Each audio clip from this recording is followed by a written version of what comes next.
Happy Friday, North Texas. I'm Scott. And I'm Alicia. Today is Friday, March 28th, and today we're celebrating 1 year of the Happy Friday, North Texas podcast. Whoop, whoop. Technically, our first episode came out March 29th, but we're celebrating today with a podcast episode about other podcasts. First up, we'll have an interview about the Chemistry for Your Life podcast with organic chemistry lecturer and alumna Melissa Collini and her co-host and fellow alum, Jam Robinson. We also have an interview with Alumna Kari Hargrave, who produced a true crime podcast about a murder that happened in her small hometown back in the 80s. Well, obviously we both love podcasts, Alicia, so I can't wait to talk about all that. But first, we have to catch up.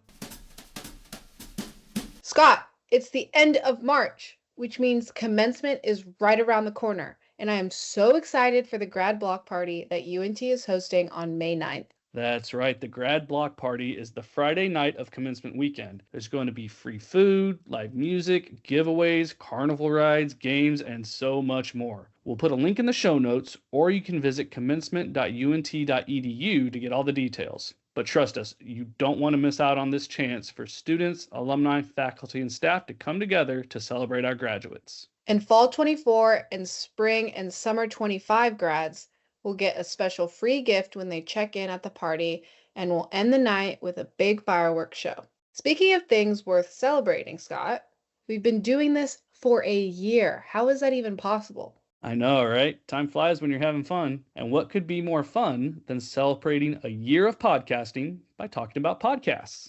That is super meta. First up, we have to shout out the UNT Athletics Department. They have 2 podcasts that should be considered essential listening for Mean Green fans. The GMG cast features in-depth interviews with coaches, student athletes, and alumni.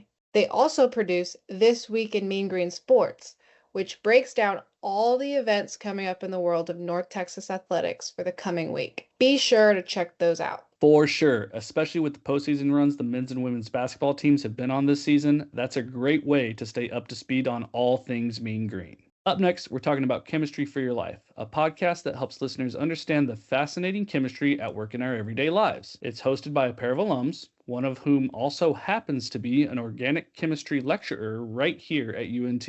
Our very own Heather Knoll sat down with Dr. Melissa Collini and Jam Robinson to learn more about the show. I'm Melissa Collini. I am a lecturer here at UNT, an organic chemistry lecturer, and co-host of the podcast Chemistry for Your Life. But I also am an alumni of UNT. I graduated from here with my master's and my PhD in 2018 and 2022, I think. Somewhere around there. Yeah, in range.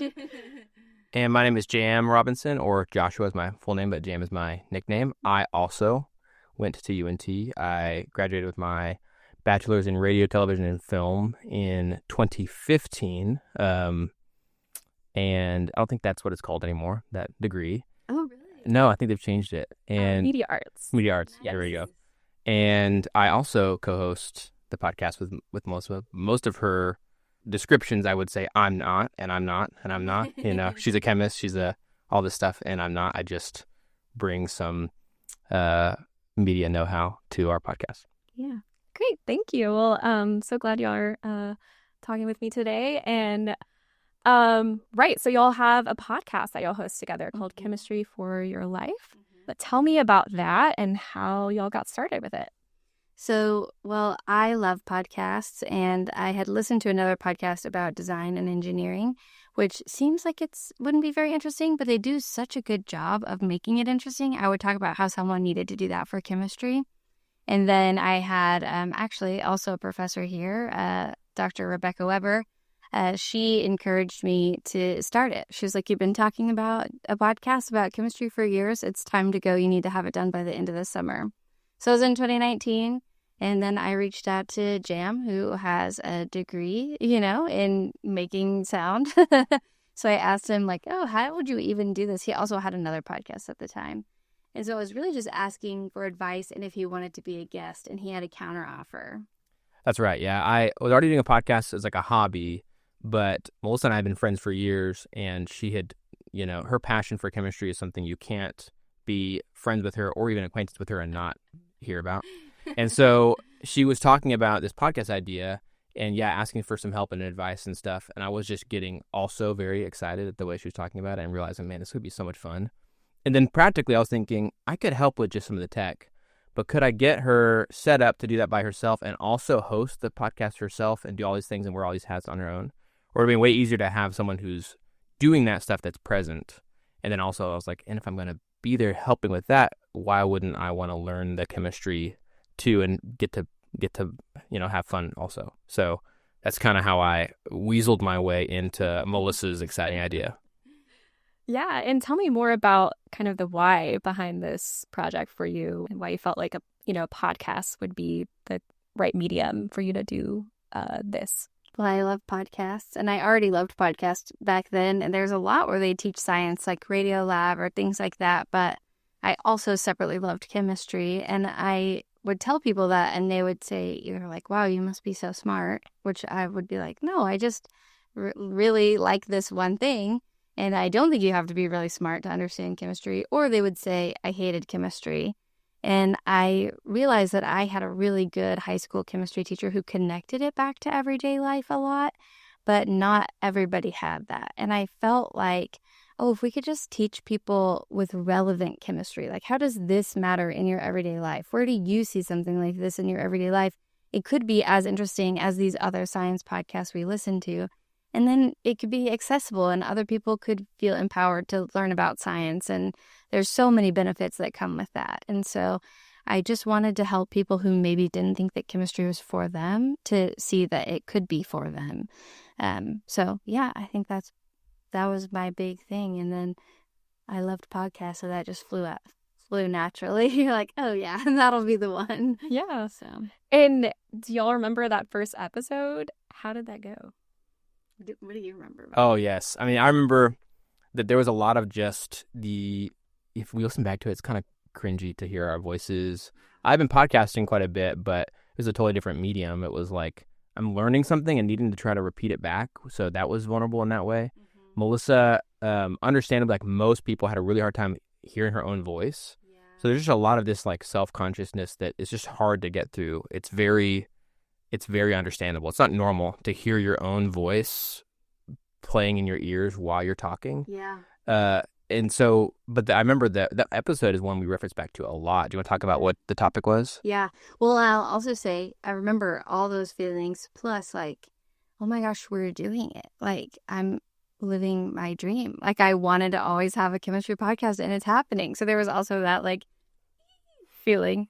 But the podcast, the topic was about how soap gets your hands clean. And so we talked about like, that's how we try to frame every episode is like, how does this thing work actually? What's the story behind that? And then from my perspective, I'm like, oh, it's chemistry. There's chemistry behind this.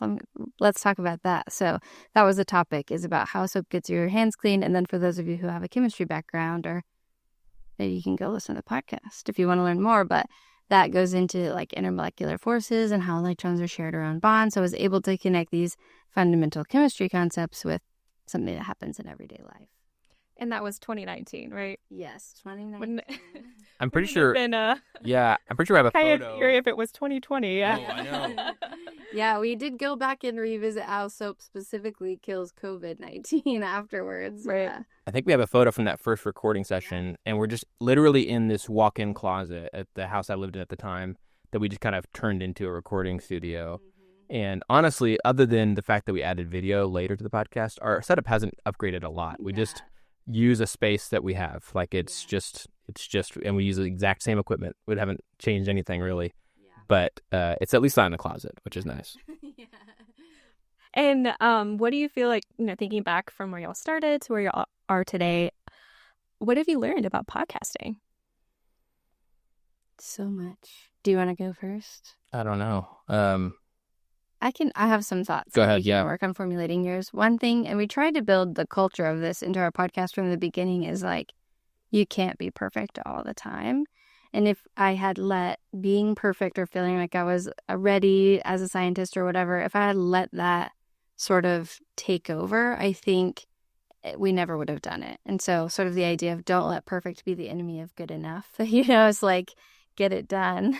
And then the other thing is when we do make mistakes, it's okay to just own them as soon as possible. Admit that you did something wrong and communicate like, oh, so we found something new in the science and here we want to update you on this. And so being an expert in chemistry doesn't mean that you have to be right about everything all the time. And so like sort of building that in acknowledgement of like, I'm going to make mistakes, but this is the best information. This is the best I can do with the information I have right now. That's probably one. And I do think the other one is we've stopped editing as much. We've turned it into a more like casual. Yeah. And I think to jump in on that too, the mistakes thing and all that kind of stuff is just using what you have to get started is really good enough for most people, especially in our current day with the technology we have. But we just don't have anything fancy. We really do not. And when we added video by using an iPhone. Yeah. Like we still use an iPhone just to film the YouTube version of our podcast. And we just use some mics that are not that expensive, all the stuff I already had pretty much. Yeah. And it just... We've kept thinking, we'll upgrade at some point, but it hasn't been that high of a priority. The topics, connecting with our audience and keeping up with them has been much more fun and much more important. And at some point we will, but it's not really a barrier. It's not like, if only we had these really good mics or this excellent camera, then people would benefit. It's like, we hear all the time that our audience is enjoying and benefiting from the show. And they're not like, by the way, could y'all upgrade your mics? Yeah. We've gotten that once, but most of the time we don't. Yeah. I will also say there was a time where I had gotten a few like negative feedback emails in a row. It hasn't happened since the very beginning. And I started to wonder if I was doing more harm than good. And I talked to my friend, and at the time she was my boss, Dr. Molly Atkinson, and she really encouraged me, like, you think you're doing more harm than good, but you have tens of thousands, like to now we have millions of downloads. And all those people have access to as scientists that they might not. And so maybe you get something wrong here or there, or maybe a few people aren't satisfied with what you're doing, but the majority of your impact is positive, and you've found the people that are benefiting from that. And so also remembering that about podcasting is like, even with our low-grade equipment, even if you feel like this isn't the best it could possibly be, you're still making a positive impact. Yeah, and I guess tell me more about the feedback that y'all and response you've gotten from the podcast. I mean, it's been tons of really good stuff and the occasional feedback. Some of it's really, really interesting where it's like someone has a different take on something, or they have a question that's a really good follow-up. That's like, have y'all thought about this? Have y'all read this study? I heard this somewhere. Yeah. And those end up creating, additional episodes or things we respond to in Q&Rs. We get a lot of really positive feedback, but the negative stuff, other than people who were just kind of maybe seem like,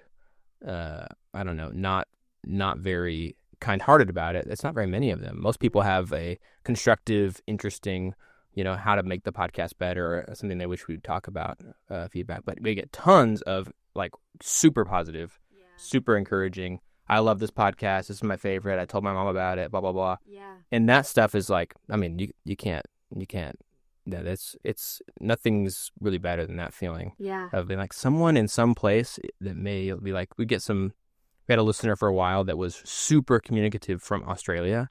And we were her favorite podcast for a while. And it was just crazy to think that somebody in some other place found us and listens every week. Yeah. Like, what? Sure. And so, you do have people listening from all over the world. Is that right? Yeah. Some like very notable is we have very interactive listeners from Brazil, from Spain, from the United States, obviously. Like we've heard from people all over. So there's lots of, really exciting things that you're just, anytime I've ever also been like, is this worth it? Should we keep going? I'm writing a dissertation right now. This is a lot. Then I look back at those messages, and I mean, just the number of people who are like, this helped me remember why I loved chemistry, which is also what it did for me, It's like, oh, this took me back to the joy that I had in teaching chemistry. Or like, their chemists are like, I learned things from this, and I'm a chemist too, And I'm like, me too, So there's just so much kind feedback that's like, okay, we really are impacting people. It feels kind of grassroots, like we just put it out there. And it sort of grew on its own. And we don't have money for advertising or anything. So It's kind of crazy. But y'all are like, as far as like the number of downloads and that, can you tell me about how y'all are doing on the platforms? I think we looked recently, and I think we're at like 1.7 million, right? In that range, yeah. Somewhere right around there. Downloads total from just the whole time the podcast has existed, which is 6 years. And then I don't know all the different apps, but we consistently chart as the number one chemistry podcast on the like Apple podcast charts. Nice. And we've had that spot for a long time. There's a couple other podcasts and that we kind of fight over that, but it's kind of crazy. It's like it's just an interesting little community of that section of podcasts. There's just not like a ton of chemistry podcasts, and so it's weird that our little organic, not big budget thing happened to get that spot. It doesn't really. Yeah. It's we're used to that at this point, but it's still sometimes we pause and think, how are we number one on this chart? What the heck? Yeah. But and also in the science podcast chart, I feel like we're usually just below the 100 spots. We're like 110, 120 pretty consistently. And there's a lot more science podcasts overall. So that one, I'm like, what? That's amazing. Right. Yeah. We'll look at that chart and it'll be like, we're next to these really amazing shows, or like a few scrolls down from like Science Versus, or from like just, these shows that are like, wow, they're on another level. But we're just a little further down, We're alongside them. On the same chart. That's wild. Yeah. And so thinking back on the last almost 6 years that y'all been doing this, what have been some of your favorite episodes that y'all done? I mean, I'll just say one. We reference all the time talking about like Teflon and forever chemicals and stuff because we did so many episodes about that. And one of my favorites, though, that's related is we talked about cast iron. And that is obviously an alternative to those kind of nonstick pans.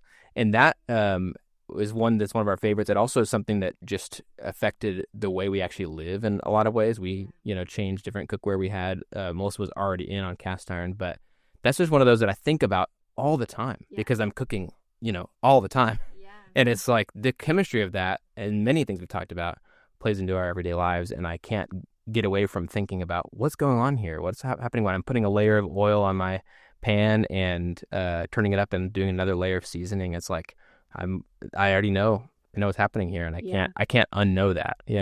So it's fun. That's one of my favorites. I love that. I think we did a series on mosquitoes that was pretty fun too, and that one was a little bit different because I wasn't necessarily teaching a chemistry concept every time. Sometimes, obviously, there's underlying chemistry concepts in everything. But when new information comes out, we'll go back and update it. So it's like sort of in an ongoing series.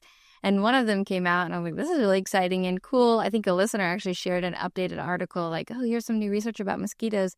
And we did an episode about it. And then the researcher emailed us and was like, I listened to your podcast and my article was on there and you talked about my research. And I was like, did we do a good job?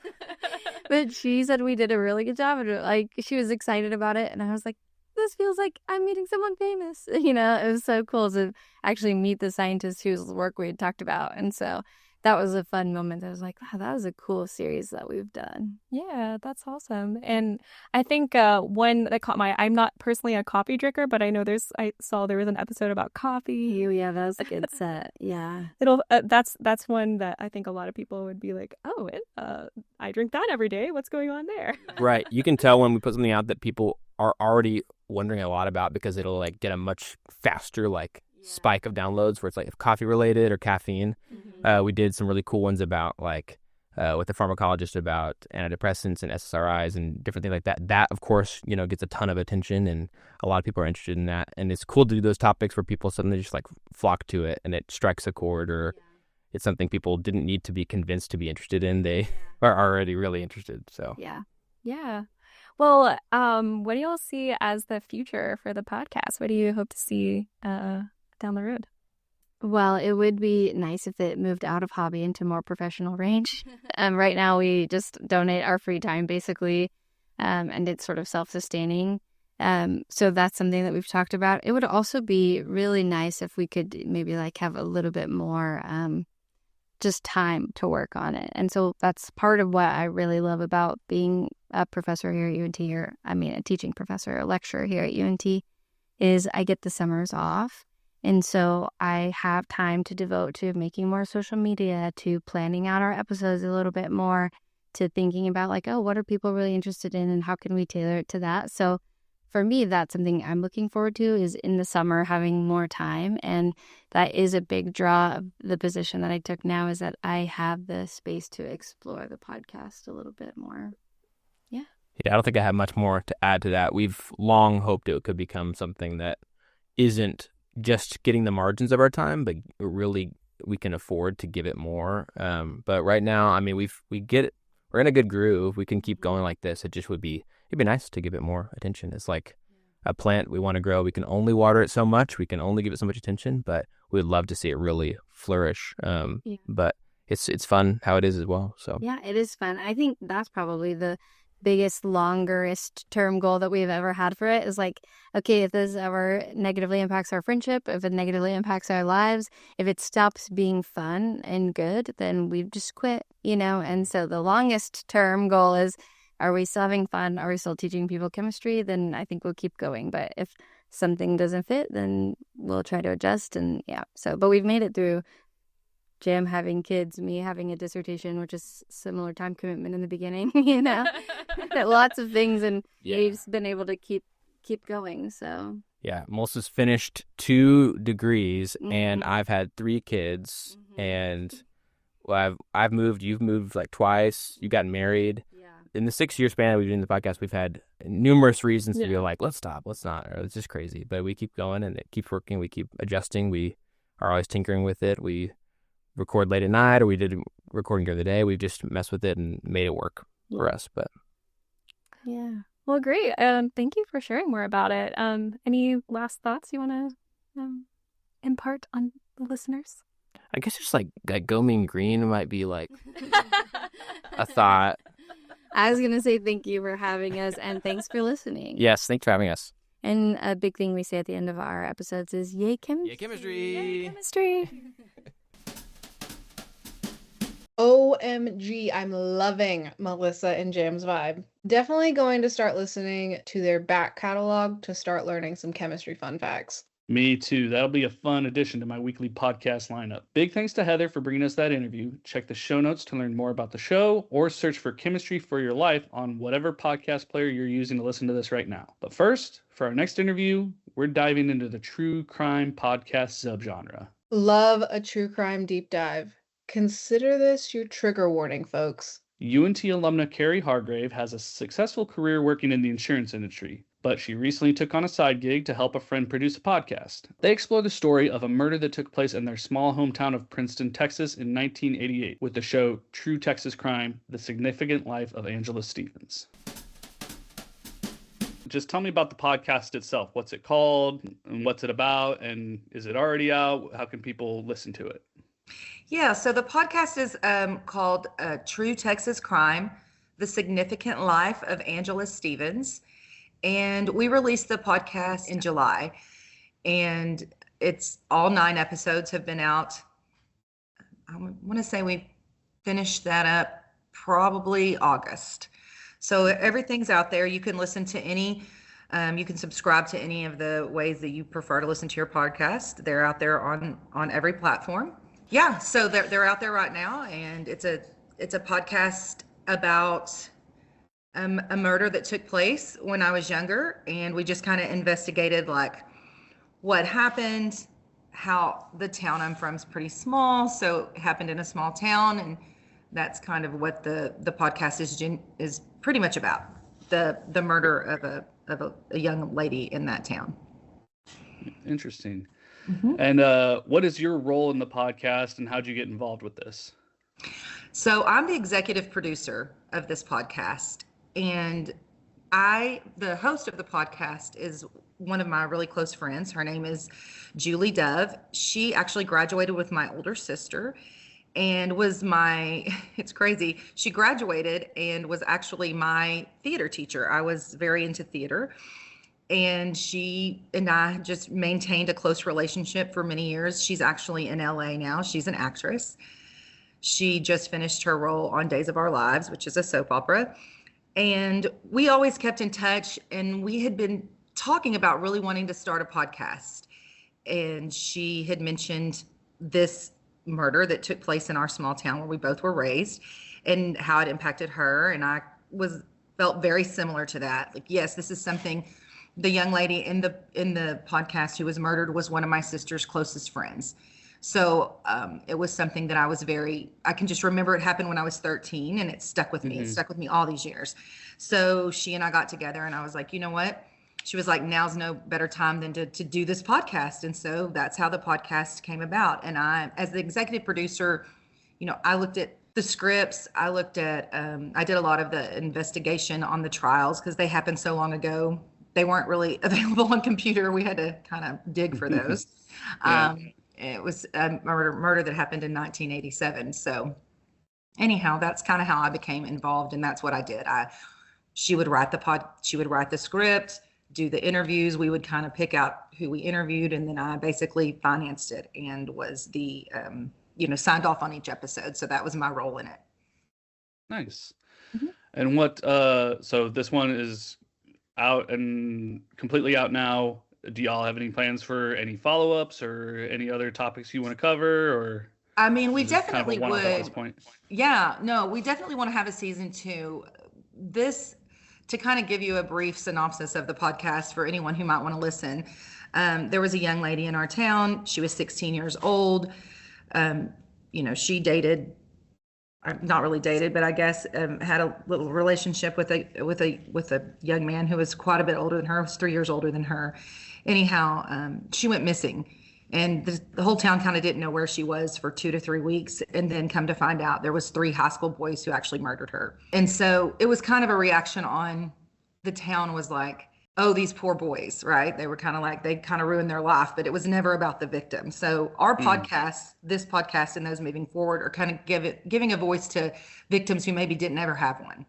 So this is kind of the genre of the podcast we will do. We'll be kind of investigating, going back through and giving voices to victims who maybe didn't have one. So we're really hoping to do a second season. Unfortunately, there's so many stories of victims who didn't have a voice back then. And so that's kind of what our passion is, and that's what we're doing. So we will hopefully have a season 2 coming out. Season 1's been pretty successful. So that's kind of what the idea of what we're doing is.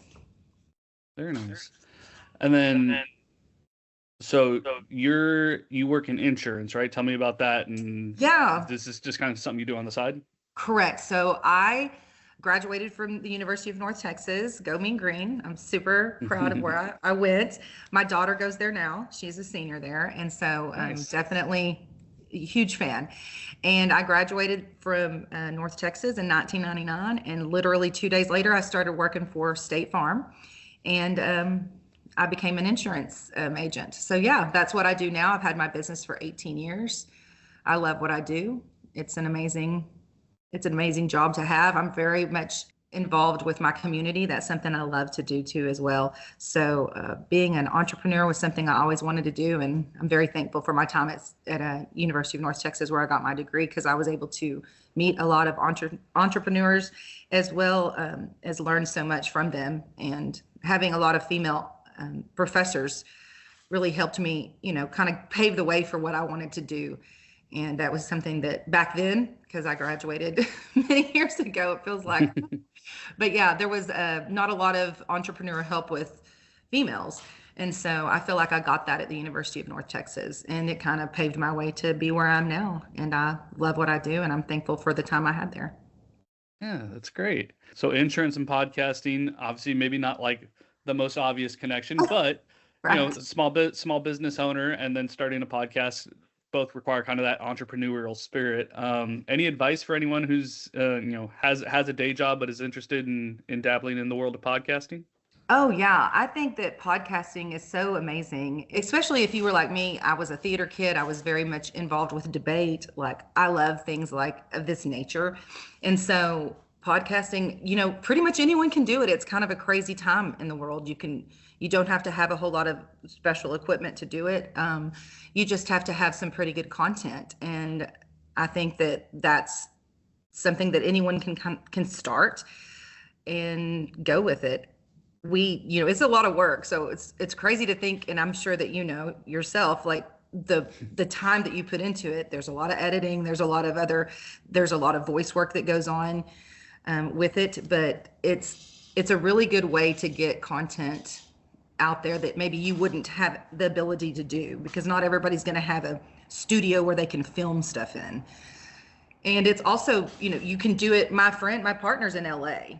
So I live, East Texas. She's in LA. We can still communicate and we were able to do the podcast from miles away from each other.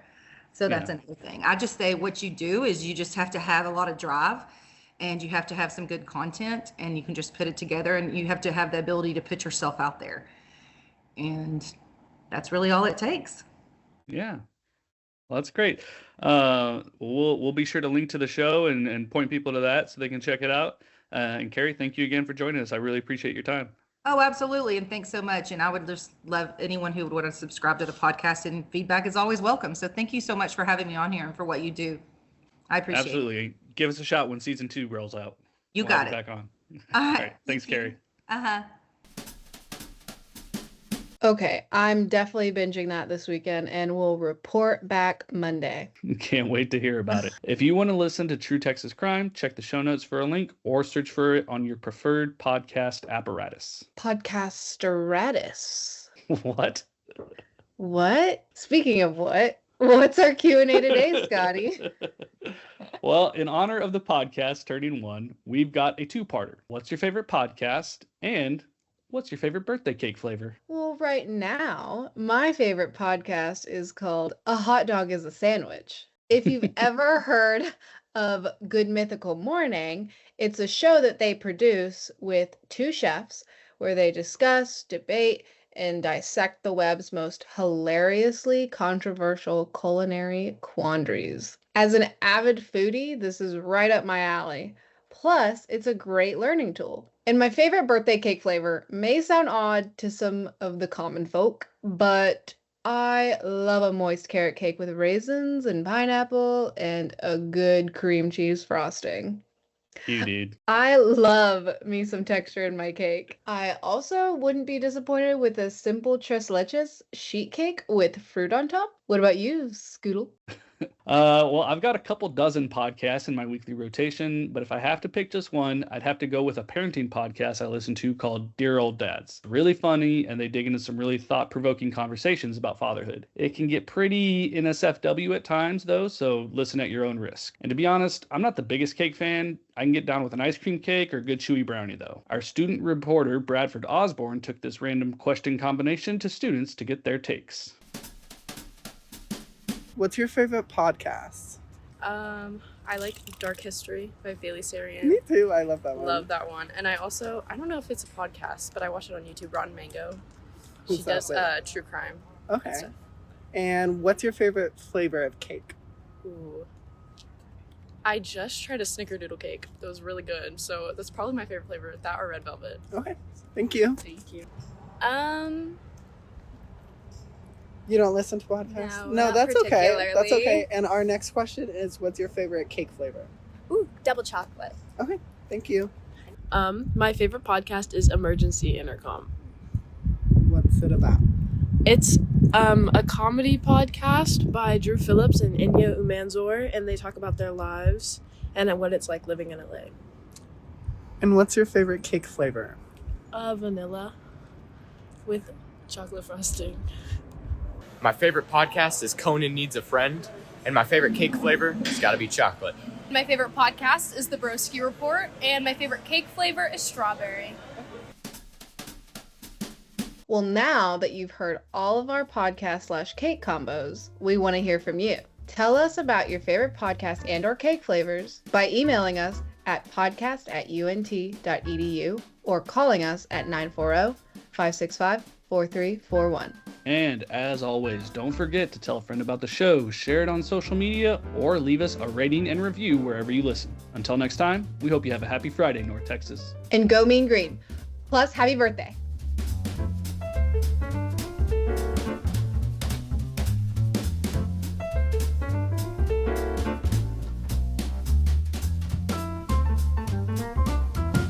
Happy Friday, North Texas is a production of the University of North Texas. Today's show was produced and edited by Scott Brown, with original reporting by Scott Brown, Heather Knoll, and Bradford Osborne.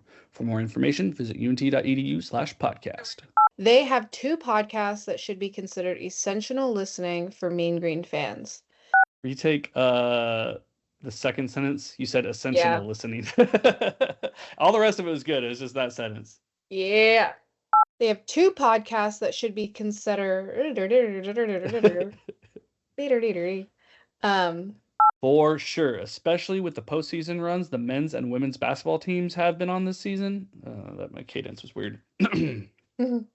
Our very own Heather Knoll sat down with Dr. Melissa Collini and Jam Robinson to learn more about the show. I messed up that name. I also wouldn't be disappointed with some. Do I need to re-record that? All right, I think we did it. Mazel tov. That is efficiency. That's crazy. That is. We're such. Oh my God, we're such a good team. Slay. Yes, slay indeed.